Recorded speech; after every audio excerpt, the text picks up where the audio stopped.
אני שמחה להזמין את אסי זיכלינסקי, מנכ"ל מקס דאטה, לשיחה בנושא המטבע המבוזר הראשון בעולם.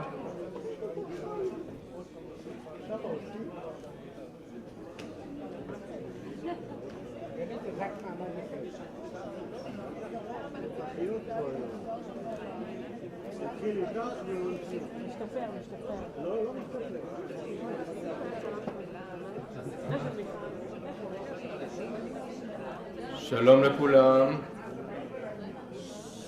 שמי אסי זיכלינסקי, אני מנכ"ל של חברת מקס דאטה, חברה שעוסקת בפיתוח פלטפורמה על טכנולוגיית הבלוקצ'יין.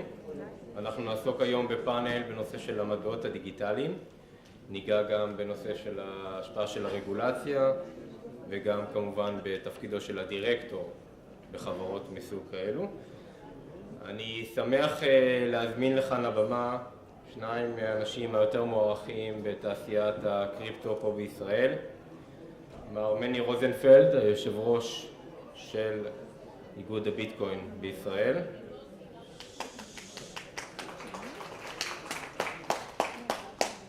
ומר עידו שדה, שותף בקרן הון סיכון סינגולריטים. בשנים האחרונות משקיע הרבה מזמנו בתחום המטבעות הדיגיטליים. עידו שותף בחלק מההנפקות היותר מוצלחות שקיימות פה כאן בארץ. הוא מנכ"ל של חברת סאגה שמפתחת גם מוצר על הבלוקצ'יין.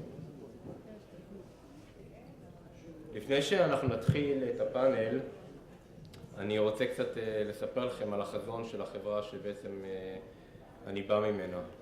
אני מניח שאתם שמעתם לא מעט על המטבעות הדיגיטליים, אם זה הביטקוין, האתריום, אתם בטח גם שמעתם את המונח הבלוקצ'יין.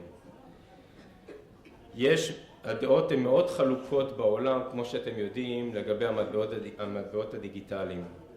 אבל יש תמימות דעים רבה בקרב רוב הבנקים בעולם והחברות הטכנולוגיות הגדולות כגון מייקרוסופט, IBM, אינטל ואחרים, לגבי טכנולוגיית הבלוקצ'יין, שזו הטכנולוגיה שבעצם של הדור הבא, שהיא פה תישאר איתנו והיא הולכת לעשות מהפכות.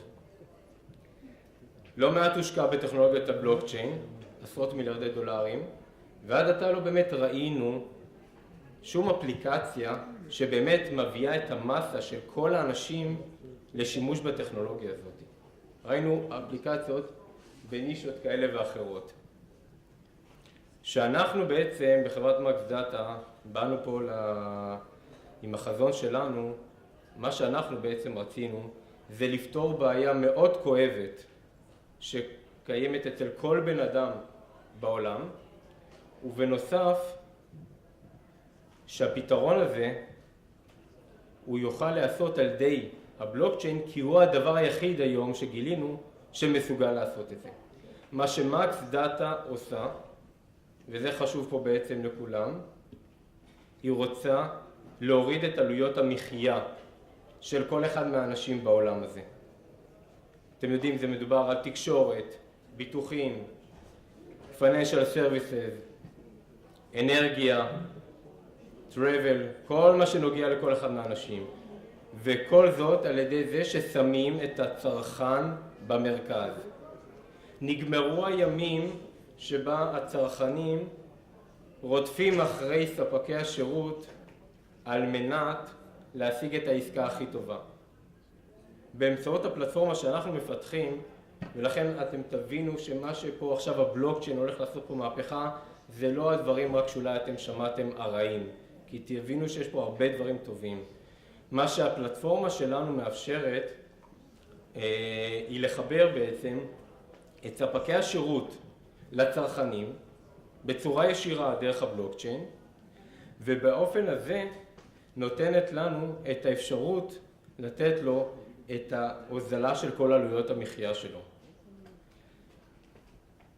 אצלנו הלקוח צריך לשים פעם אחת בלבד את מה שהוא מחפש. הוא רוצה עכשיו את השירות הזה והמחיר הזה שהוא משלם עליו, וזהו, הוא לא צריך יותר לרדוף אחרי אף אחד אחר. מעכשיו ספקי השירות ירדפו אחרי הצרכנים ויתנו להם את ההצעה הכי טובה. בעצם יצרנו פה ווין ווין, שמצד אחד לא רק נתנו לצרכן את העלות הנמוכה, אלא אם הוא רוצה בכך הוא ימשיך לקבל את ההצעות הכי נמוכות כל הזמן, ואנחנו מורידים לו את עלויות המחיה בכל הוורטיקלים. אבל יותר חשוב זה הווין ווין עם הסרוויס פרוביידר.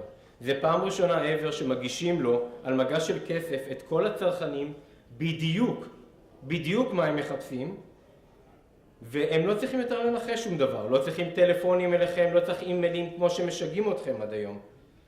הם יודעים בדיוק מה אתם מחפשים והם יביאו לכם את ההצעה יותר טובה, ולכן אתם תסגרו איתם עם זה. אבל הדבר יותר גדול עבורם זה שאנחנו חוסכים להם את כל עלויות הפרסום, כל עלויות של הריטרגטינג, מי שמכיר, הליד קוסט של עשרות ומאות דולרים פר צרכן, שעולה להם כדי להגיע ולהציע לכם כל מיני הצעות, את כל זה מורדים למינימום האפסי. אנחנו בעצם עושים פה שתי מהפכות באמצעות הבלוקצ'יין. מהפכה אחת, מהפכה צרכנית. במקום ביד, שאתם רדפים אחרי כולם, יש ריברס ביד, כולם רדפים אחריכם. מהפכה שנייה היא מהפכה חברתית. כמו שאתם בטח יודעים, הדאטה שלכם, המידע שלכם נלקח על ידי חברות הביג דאטה הגדולות, מוכרים את זה לכולם, והספקי שירות באים ורודפים אחריכם, ובסופו של דבר העלות של המוצר יותר יקרה, כי מישהו פה צריך לשלם על המידע הזה. הלו, זה המידע שלכם, ואתם האחרונים שלא נהנים מזה. אצלנו, לא רק שהמידע הוא אנונימי, אתם מעלים אותו בצורה אנונימית, אין אימיילים, אין טלפון, לא הולכים לשגע אתכם יותר, הוא בשליטתכם, ואם ספק שירות רוצה לתת לכם הצעה, הוא קודם כל יתגמל אתכם במטבע. מתוך סטייטמנט שאומר פה שהמידע שלכם שווה כסף, ואתם היחידים שאמורים ליהנות מזה, ולא כל הג'יינטס אאוטר. זה ממש ככה על קצה המזלג. אני רוצה להגיד לכם, אני מקווה שהעברתי לכם את המסרים, את הפשן שיש לנו פה בעצם, באמצעות מה שהולכים לעשות פה במהפכה, באמצעות הבלוקצ'יין. אנחנו משיקים את המוצר שלנו החודש, ואני שמח לבשר שיש לנו ב-advisory board אנשים מאוד רציניים, מהוורטיקלים השונים, אנשים מהתעשייה, דירקטורים מהבנקים, מחברות תקשורת, מנכ"לים מחברות advertising, travel, insurance ועוד. זה ככה מה של קצה המזלג, להסביר לכם שאם מה שאולי שמעתם עד היום על מטבעות הדיגיטליים כשלילי, אז הולכים להיות פה הרבה דברים חיוביים. נעבור עכשיו לפאנל. שומעים? לא שומעים. עידו מני, אני אשמח שתספרו כמה מילים על עצמכם לטובת הקהל שבמקרה ולא מכיר אתכם. טוב, אז אני מני, אני מאיגוד הביטקוין ישראלי, שזו עמותה שפועלת לקדם את השימוש בביטקוין ובטכנולוגיית הבלוקצ'יין בארץ. עידו שדה, ב10 השנים האחרונות בתעשיית הסטארט-אפים הישראלית, הובלתי כמה מהם, חברתי להקמה של סינגולריטים לפני 5 שנים כקרן הון סיכון, ובשנה האחרונה עוסק מוביל מיזם בלוקצ'יין משמעותי שעדיין לא חשפנו, ומשתדל להתעסק בהקשרים הרחבים של המהפכה הזאת, שבעיניי היא לא טכנולוגית בכלל, טכנולוגיה היא רק הקצה שלה. מעולה. כפי שנשאלתם בעבר מספר פעמים רב אני מניח, האם אנחנו נמצאים כעת בבועת הביטקוין? אני חושב שבועת הביטקוין, עם הידיעה, זו מילה קצת חזקה, יש בועות בביטקוין, אני חושב שביטקוין עצמו בוודאי לא בועה, ביטקוין זה באמת איזושהי מהפכה טכנולוגית שהולכת לשנות הרבה דברים באיך שהכלכלה בעולם מתנהלת. עם זאת, כרגע זה כל העיסוק ביטקוין ממש בתחילת הדרך, אנשים עדיין לא יודעים מאיפה לבלוע את זה, הם לא מבינים את זה, וזה מתבטא בכך שרוב העניין בביטקוין כרגע ספקולטיבי, רוב האנשים שקונים ביטקוין עושים את זה לא כדי להשתמש בו, אלא בתור איזושהי השקעה, ובמצב כזה השער של הביטקוין מאוד תנודתי, והוא עולה ויורד, וכבר היו כמה וכמה בועות בשער של הביטקוין, היה ב-2011, היו 2 ב-2013, אני חושב שעכשיו כבר אפשר להגיד שגם ב-2017 גם הייתה בועה שזה הגיע לאיזשהו שיא בסוף 2017, ומשם השער ירד, וכנראה שהמחזורים האלה יחזרו עוד כמה פעמים עד שבאמת זה ייכנס לשימוש נרחב. אני חייב לחלק את השאלה הזאת ברשותך לשתי שאלות. השאלה הראשונה היא האם יש underlying value לביטקוין, או בכלל, אנחנו מדברים על ביטקוין, ביטקוין הפך להיות הפריג'ידר של בלוקצ'יין, כן? הוא השם הגנרי, אבל הוא רק מטבע אחד עם מדיניות מוניטרית ספציפית, ויש עוד הרבה אחרים עם מדיניות אחרת. אבל גם אם אנחנו מתייחסים לביטקוין כשם הגנרי של התעשייה הזאת, אז שאלה אחת היא האם יש underlying value, והתשובה היא שיש underlying value, ובהיבט הזה זו לא בורה.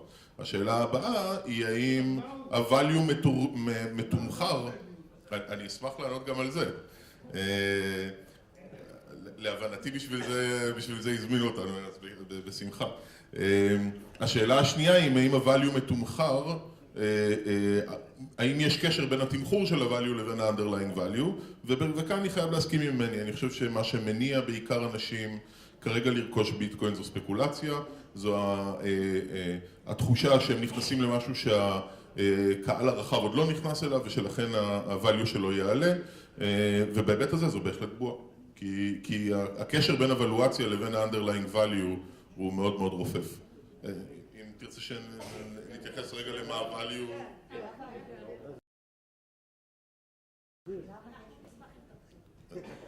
אני יכול לתת לכם... כן, אני יכול לתת לכם את התפיסה שלי, היא אגב, היא לא קונצנזואלית בהכרח, אחרים יסבירו value'ים שונים, אני חושב שאפילו מני ואני נסביר value'ים שונים, אבל אני חושב שביטקוין הומצא בבסיס שלו, ה-claim to fame העיקרי שלו הוא למנוע יכולת לצנזורה. כלומר, אני מחזיק בערך שלי, ואם אני רוצה להעביר אותו למישהו אחר, אין אף צד שלישי שיגיד לי מה לעשות עם הערך שלי. שזה value למי שחושב שזה value. אני אישית לא חושב שזה value. אני חושב שאנחנו רוצים לאכוף על עצמנו צנזורה. אנחנו בכנס דירקטורים שמדבר על corporate governance, ו-corporate governance למשל זה ממשל תאגידי, זה צנזורה שמנכ"ל אוכף על עצמו, שחברה אוכפת על עצמה. אבל ביכולת הזאת לקבל החלטות בצורה מבוזרת, בלי מושל יחיד, עם קרבה הרבה יותר גדולה, אני מחבר את זה לפאנל הקודם, בין הציבור שהוא בעל עניין, בין בעל העניין בערך, לבין הממשל של הערך הזה, העובדה שהדבר הזה קורה בצורה אוטומטית מבוזרת, ושהיכולת לדגום את אותו ציבור בעלי עניין הפכה להיות ממש בלתי מוגבלת, אז יש כאן יכולת לחזור למשהו, ההבטחה הגדולה של מדינת הלאום, של החברה בעם, של כל התוצרים של המאה ה-18, וזה impartiality of governance. בעיניי זה המריט היחיד, זה היתרון היחיד שאני מוצא בטכנולוגיית הבלוקצ'יין, זה שהוא תורם לעובדה שהמושל איננו צד בחוזה.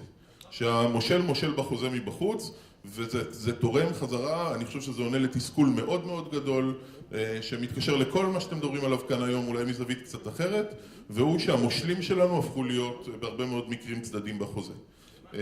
זה בעיניי הערך.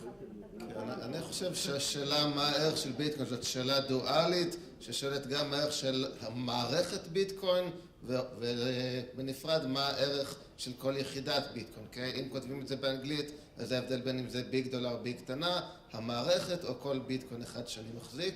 לגבי המערכת, אז הערך של זה בעצם מה ביטקוין תורם לעולם, למה זה טוב, למה צריך את זה, ובשביל באמת להבין את זה צריך להבין קצת את ההיסטוריה של הכסף, את המושגים של כלכליים, של מה זה כסף, מה הוא נועד לעשות, למה בכלל יש לנו את הדבר הזה, אני חושב שעכשיו אנחנו כבר רגילים שמשתמשים בכסף וזה חשוב, פעם זה לא היה, כי לפני עשרות אלפי שנים לא השתמשו בכסף, אבל היום כן עושים את זה, וצריך פשוט כסף שיהיה כמה שיותר טוב.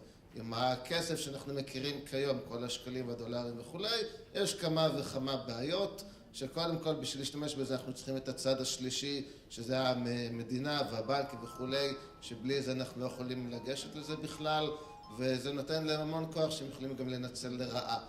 מעבר לזה, אותם בנקים שמשמשים כצד שלישי בכל עסקה שאנחנו רוצים לעשות, יכולים גם לגזור קופון שמן על התיווך שלהם, יכולים גם להגיד לנו מה כן או אסור לנו לעשות עם הכסף שלנו, שזה עניין הצנזורה שעידו הזכיר, וזה אומר שברגע שאנחנו עוברים לכסף שהוא דיגיטלי וטכנולוגי והוא מבוזר, שאין מישהו ששולט בו, יש לו כמה וכמה יתרונות, כמו העלויות יותר נמוכות, זה שהוא בינלאומי, זה שהוא הרבה יותר מאובטח, זה שהוא עמיד לאינפלציה, זה שיש כאילו שקיפות יותר גדולה, ובעיקרון ברגע שכולם ישתמשו בביטקוין בתור הכסף שלהם, אז הכלכלה תהיה הרבה יותר יעילה.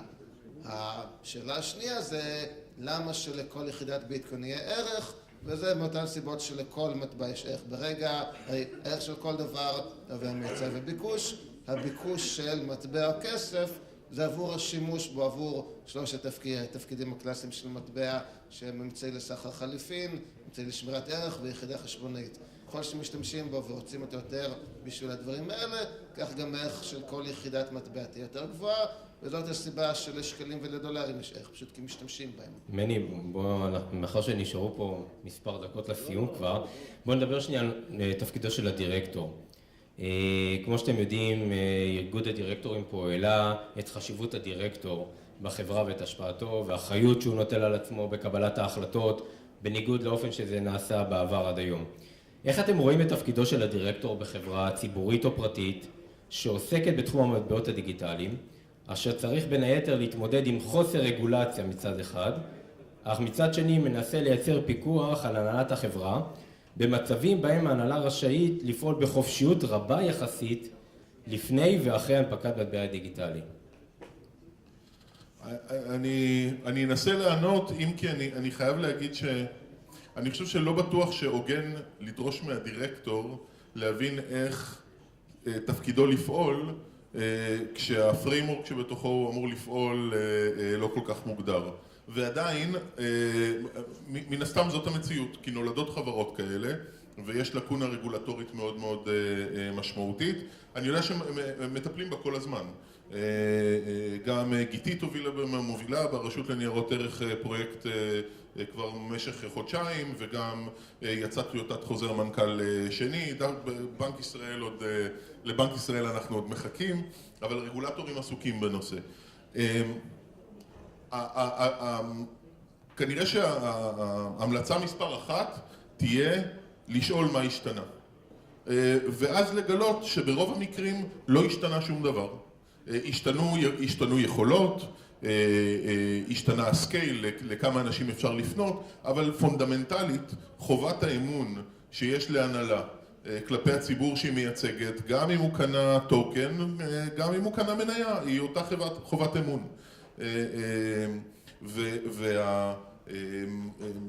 והצורך לייצר איזון בין בעלי עניין שונים נשאר אותו צורך לייצר איזון. עכשיו בהיבט הזה אני חושב שאין שוני מהותי בתפקיד הדירקטור, פרט אולי לשני דברים. אחד זה שהוא פועל בתוך לקונה רגולטורית, מה שאומר בעיניי שהוא צריך להיות זהיר יותר, כי הרגולציה אנחנו נוטים להתייחס אליה בטח בתעשייה כמשהו מכביד, כמשהו מאית, אבל היא גם משהו מאוד מאוד מגן. היא מתווה איזה שהן גדרות שמאוד ברור מה נמצא מאיזה צד של הגדר, וכשהיא איננה, אז הגדרות שאנחנו צריכים להציב לעצמנו הם הרבה יותר קפדניים. הדבר השני הוא שבלוקצ'יין בבסיס של הטכנולוגיה נותן לדירקטור יכולת לשאול את הציבור שהוא אמור לייצג אותו הרבה יותר שאלות, לדגום אותו הרבה יותר. אם הוא פועל כשלוח ציבור, כשלוח בעלי עניין. הוא חשוף באמת לכל הסושיאל נטוורק, שזה בעצם... לא רק לסושיאל נטוורק, הוא יכול ממש להיות חשוף בטוקנים. הטוקן הזה הוא בעצם יחידת השתתפות, ויחידת ההשתתפות הזאת מסוגלת להגיד דברים. אנחנו יכולים לדמיין בבלוקצ'יין למשל יכולת לדלגציה של פאוור, של הצבעה. אנחנו יכולים לדמיין שאני כמשתתף בחברה ציבורית שלא מבין דבר במה שהחברה עושה, החלטתי להשקיע בה כאדם פרטי, יכול לבחור למי אני נותן את הכוח להצביע עבורי. כל הממשל התאגידי הופך להיות הרבה יותר נזיל והרבה יותר גמיש. אנחנו עוד לא שם, אנחנו ממש בתחילתה של הדרך. אבל אני חושב שבסופו של דבר הדירקטור יגלה שהוא מקבל מהמהפכה הטכנולוגית הזאת הרבה יותר כלים כדי לתחקר את הציבור שאותו הוא אמור לייצג ולשאול... יהיה פה פיקוח הרבה יותר גדול מאשר מספר אנשים מאוד מצומצם שכרגע עושים את זה. פיקוח זו שאלה אחת, יכול להיות שיהיה פיקוח יותר גדול. מה שבעיקר יהיה, זאת תהיה יציגות הרבה יותר גדולה. בסוף אנחנו נעים על מתח, והפאנל הקודם לנו דיבר על זה כל הזמן, על מתח בין יציגות לבין מומחיות. מי שמייצג קרוב יותר את הציבור הוא לא בהכרח בעל המומחיות והכשירות לקבל את ההחלטות. והמערכת הזאת שמייצרת יחידת השתתפות מבוזרת ודיגיטלית מאפשרת לפתור הרבה מהפערים האלה. היא מאפשרת לנייד כוח למשל ולייצר איזון אחר בין יציגות לבין מומחיות, ואני חושב שזה ישפיע על עולם הדירקטורים בצורה דרמטית, אבל זה ייקח עוד זמן.